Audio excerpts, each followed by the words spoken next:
All right, and let's move on to some examples. Here's example 1. We want to know whether sitting or standing affects our heart rate. Design a completely random experiment as well as a matched pair and repeated measures experiment. Okay.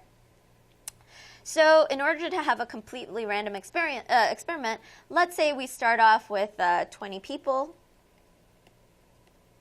maybe in your statistics class, and maybe one thing you might do is assign 10 of those people random, like just flip a coin or something, and assign 10 of those people to the sitting condition, treatment, and assign half of those people to the standing treatment, right? So here's sit, stand, sit, stand, sit, stand, right? Actually, the other way I'm going to write it, I'm going to color code it.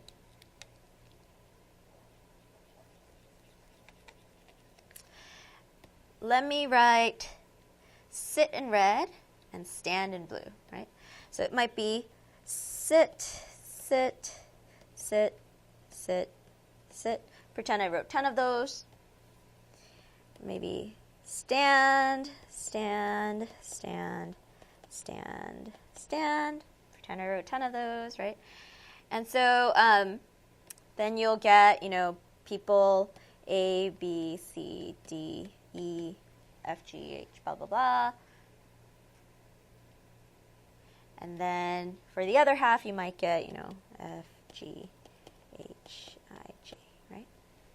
Oh, why don't we make this easier and make it 10 people? Just because it makes it easier for me to draw. So in this way, you might have, 5 people sitting, 5 people standing, and they've been randomly assigned. And then you might get everybody's heart rate, So heart rate. So whatever their heart rates are, 58, 62, so on and so forth. So that might be one experiment, and you will compare these numbers to these numbers. Okay. So a matched pair design might go something like this. Let's say we have those same 10 people, but maybe we want to match them based on something. So, everybody already has slightly different heart rates. Some people have faster heart rate, some people have slower. And so maybe we take everyone's heart rate first. And everyone who has sort of the same heart rate, we put them as a pair, right? So these people might have a resting heart rate of, let's say, 58, right? And so one of these people gets to be in this standing condition, and one of these people gets to be in the sitting condition, right? And we might do that for 5 pairs. So A, B, C, D, E, F, G, H, I. Right? So in this way, they're paired according to their resting heart rate. And then one person continues to sit, takes their heart rate again, but one person stands up, and they are now taking their heart rate standing up, right? And so now we could compare these two people because we know that they started off with the same resting heart rate. So this is the matched pair design. And finally, the repeated measures design, we might do something like this. Let's say we have, A, B, C, D, E, F, G, H, I, J, right? So we have our 10 people. And some of them have to sit and take their heart rate first, and then stand and take their heart rate then, right? And so sit, sit, sit, sit, stand, stand, stand, stand, stand, right? So in this way, person A will have to sit, take their heart rate, and then stand and take their heart rate. Person B will have to stand first and take their heart rate, and then sit and take their heart rate. So everyone gets both treatments, and the treatment is a within subject variable. It's within each subject. But they each have it in a different order, right? So roughly half of our participants should be in the sit-stand order, and the other half should be in the stand-sit order. All right. So example 2, why is blocking sometimes a desirable feature of a design? Give an example where blocking might be a better idea than completely randomized. Well, blocking might be important if there's some variable that you know of ahead of time that might impact your dependent variable, right? So like heart rate, standing heart rate might be influenced by your sitting heart rate, right? So whatever your baseline is, it's going to affect what your standing heart rate is, right? And so so sometimes you want to like rule out variation that comes from that variable that you know might be important, right? So let's think of an example. Maybe we want to see how fast people learn to play tennis, right? How quickly people learn to play tennis. What are some things that might affect their ability to learn to play tennis? Well, maybe racquetball experience. I think it's spelled with a Q-E-T, whichever one. So maybe racquetball experience, maybe previous athletic experience, maybe their age, right? So maybe younger people might be able to learn faster than older people, right? Any one of these variables might be important, right? So let's just pick one, athletic experience. We just asked people, you know, how many years of athletic experience. So we might want to put the experienced athletes in one block and the less experienced athletes in another block, right? So we have a whole bunch of experienced. Maybe we have moderately experienced, right? So a little bit of experience, and then little to no experience, right? And within each block, maybe we give them two different ways of learning tennis, you know, method A and method B, right? So here, you know, some people get method A, I'll put in red. And here, some people get method A. And here, some people get method A. But also, for each of these people, there's another person in their group that gets method B.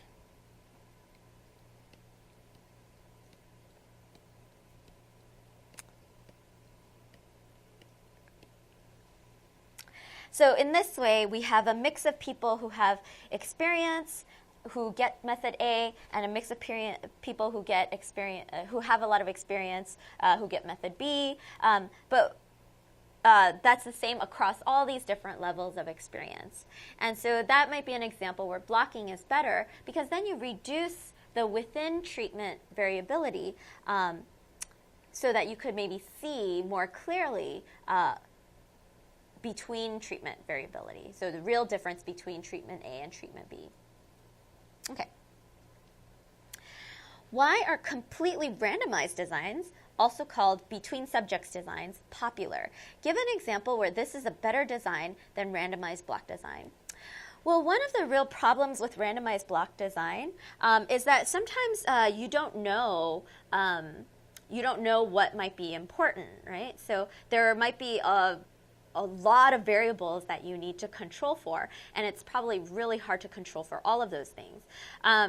So maybe in something like grades at school, you know, so many things influence grades at school that it might be better off to have a completely randomized design than to have a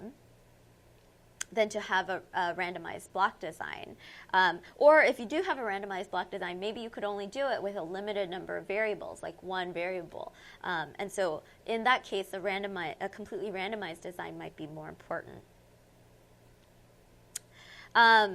So an example of something like this, and you know, let's also modify this question to why it might be better than a, you know, why might it be better than a within subject design?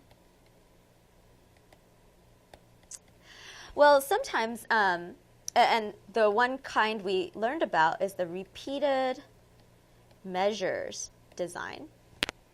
Well, sometimes it's hard to do, to assign one single experimental unit to multiple treatments. For example, some medications, they last in your body for a long time. And so it would be really hard to give one group of rats the medication and then give them a placebo later, because that medication is still in their body, right? So sometimes it might be very difficult to assign different treatment levels to the same individual. And there might be some carryover effects, right? Things like the drugs staying in their body.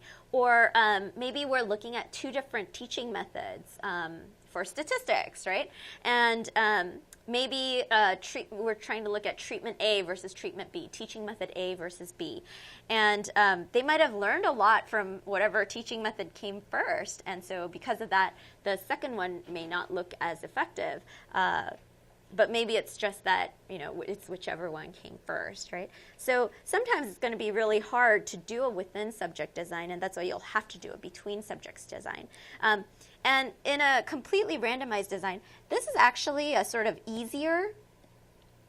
It's an easy way of doing experiments because you don't have to do as much planning ahead of time. So in the case where maybe you don't know who your subjects or cases might be, maybe it's good to have a completely randomized design.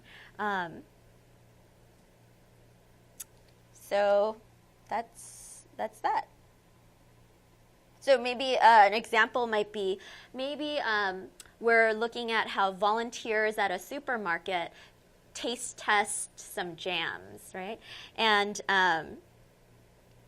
maybe we're looking at, you know, if they taste it with a plastic spoon versus a metal spoon, does it make an impact? Well, we don't know who's coming in, right? So we can't randomly, we can't assign them to blocks first, right? So we might just take whoever comes in and randomly assign them to one group or the other. So that might be an example. All right. Example 4. Are the following designs completely random, matched pairs, or repeated measures experiments? A college health service wanted to test whether putting antibacterial soap in the dorm bathrooms will reduce visits to the infirmary. They kept track of how many students from which dorms visited the infirmary per semester. They assigned 10 randomly picked dorms to get antibacterial soap, and the other 10 got regular soap. Well, first, it's helpful to know what are the experimental units here. You might think it's the people, the students going to the infirmary, but actually that's not. That's the dependent variable, how many students, right? The cases, the experimental units, are actually the dorms, right? So the dorms have been randomly selected into one group or the other, the antibacterial soap group or the regular soap group. And so this one looks like a completely random design. The other way they could have done it is that 5 large dorms that have 200 students and 5 small dorms who only have 40 students received antibacterial soap. Another 5 large dorms and 5 small dorms received regular soap. So the largeness of the dorms might matter because maybe in a larger dorms things are crazier and messier and you know, maybe it's easier to pass, you know, infectious disease in a larger dorm. So maybe they wanted to make sure ahead of time that the size of the dorm isn't what's causing the difference in treatment, difference in the variability, right? And so in order to control for that, they have an equal number of large dorms and small dorms in each of the treatment conditions, antibacterial soap and regular soap groups. And so that looks like sort of a matched pairs. It's a block design.